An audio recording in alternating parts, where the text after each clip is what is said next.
राम नारायण राम। आज आमे आलोचना करिबा जे समाज पाई कौन भल कौन खराप एवं क्यों क्यों जिनिस को त्याग करिबा उचित। एक लोक पुलिस स्टेशन को आसी कहे जे मो घर रे चोरी होई जाइछि, जदि मु पुलिस थाए तेबे मु प्रथमे सही लोकु गिरफ करिथाए, कारण केही जणे जन्मगत भावे चोर होई न थांती। लोक चोरी करिबाकू बाध्य हुअंती जदि तांकर पिलांकू खाद्य एवं दूध मिलु न थाए। एक लोक खाउछि पिउछि एसी रूम रे घुमाउछि एवं सेतेबेले अन्य जणे लोक खाई पारु नाहंती, से रातिभर खाली पेटरे रहुछि। एही अवस्थारे से निश्चय चोरी करि। से चोर काहींकी हेला? समाजर प्रत्येक लोक एही घटना पाई दायी। सेथिपाई आगरे समाज को संशोधन करिबा आवश्यक। चोर किए? व्यक्तिगत संपत्ति थिले ही चोर अछि। जदि मालिकी अधिकार न थाए तेबे ए पृथ्वी रे केही चोर हेबे नाही। एही पृथ्वी रे सबुठु बड़ पंडित, सबुठु बड़ चोर। मु जदि सबु किछि खोलामेला कहि देई ताहाले सत्य देखिबाकू मिलिजिब। प्रकृति मोते पृथ्वी रे पठाइछि जेणिकी मु तुमको सत्य कहि पारिबी। तेणु आपण माने सुधरंतु एवं प्रकृतिर कथा शुणंतु। खरा माँ बापा हेउछंती आकाश। आपण माने आकाशर कथा शुणंतु, भल कार्य करंतु एवं प्रकृतिर नीति को अनुसरण करंतु।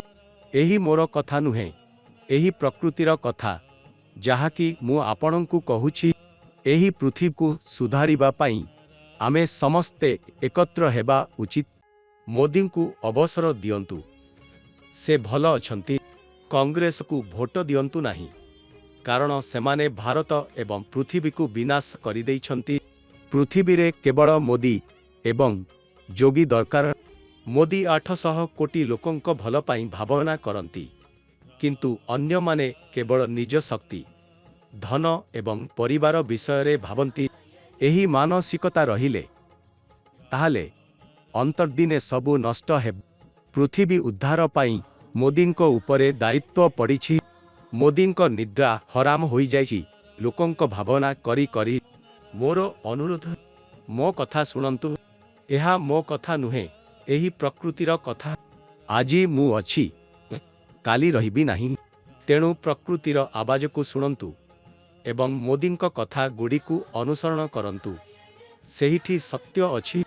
मोर अभियान आपण माने एक वर्ष पाई मोते अनुसरण करंतु। मोर कथारे विश्वास रखंतु। निज विवेकर कथा शुणंतु। एक वर्ष मध्यरे सबु किछि बदली जिवो जदि आपण माने राम रामायण राम उच्चारण करिबे। एही राम केही हिंदुंक नुहे एवं राजा दशरथंक पुए राम मध्य नुहे।